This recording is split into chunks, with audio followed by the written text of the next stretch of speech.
Assalamu alaikum wa rahmatullahi wa barakatuh.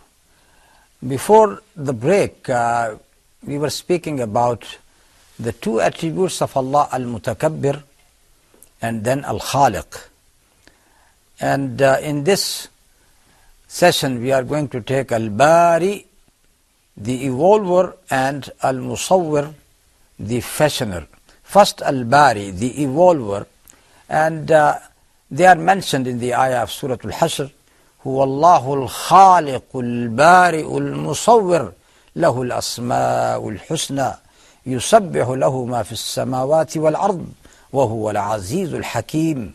He is Allah, Al-Khaliq, the creator, Al-Bari, who brings them from nothing to existence, Al-Musawwir, who gives them surah, the shape and form, له الأسماء الحسنى.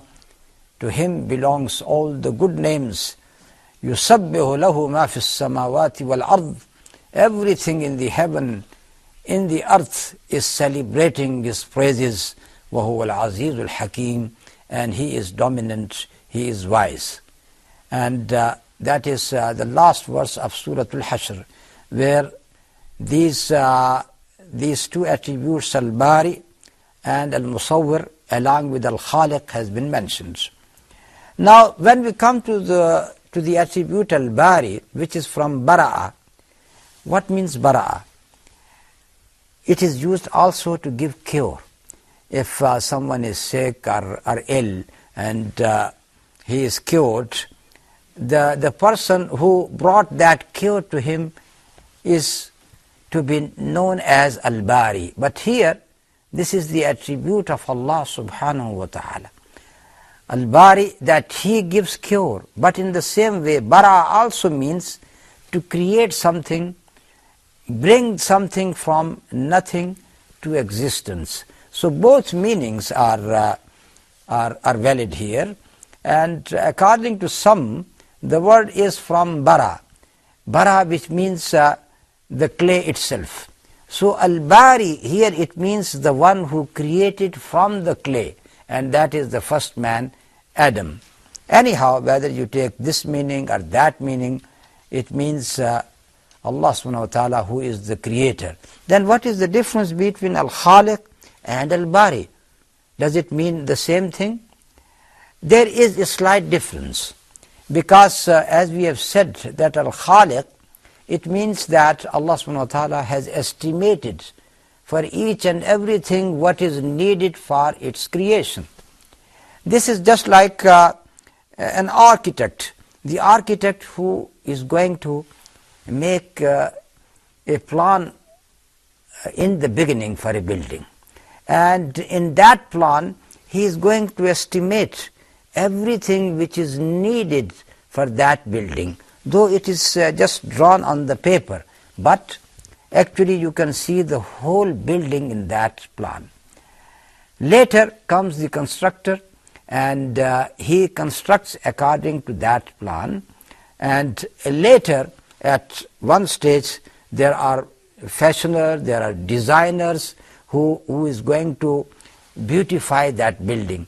But in the case of Allah subhanahu wa ta'ala, he is the planner, and he is the one who builds or creates, and he is the one who beautifies. In all his creations, Allah subhanahu wa ta'ala takes all these three stages in his own hand.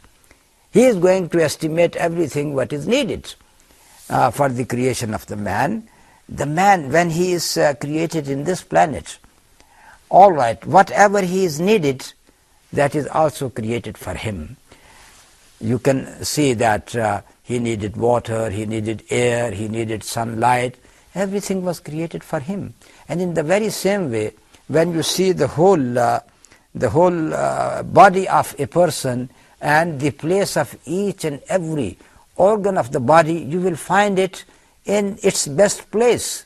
The place of the eye, for example, that is the place where they should be. Because if they were just on your nape, for example, or on your back, you may be laughing at that concept, that you have always to walk in reverse if your eyes were on your back or on your nape. In the same way, what about your head? it is on the top of your body, and the feet, which is at the lowest part of your body. How if they have been turned totally upside down? People would be walking on their heads with their legs high. Again, something to ridicule at.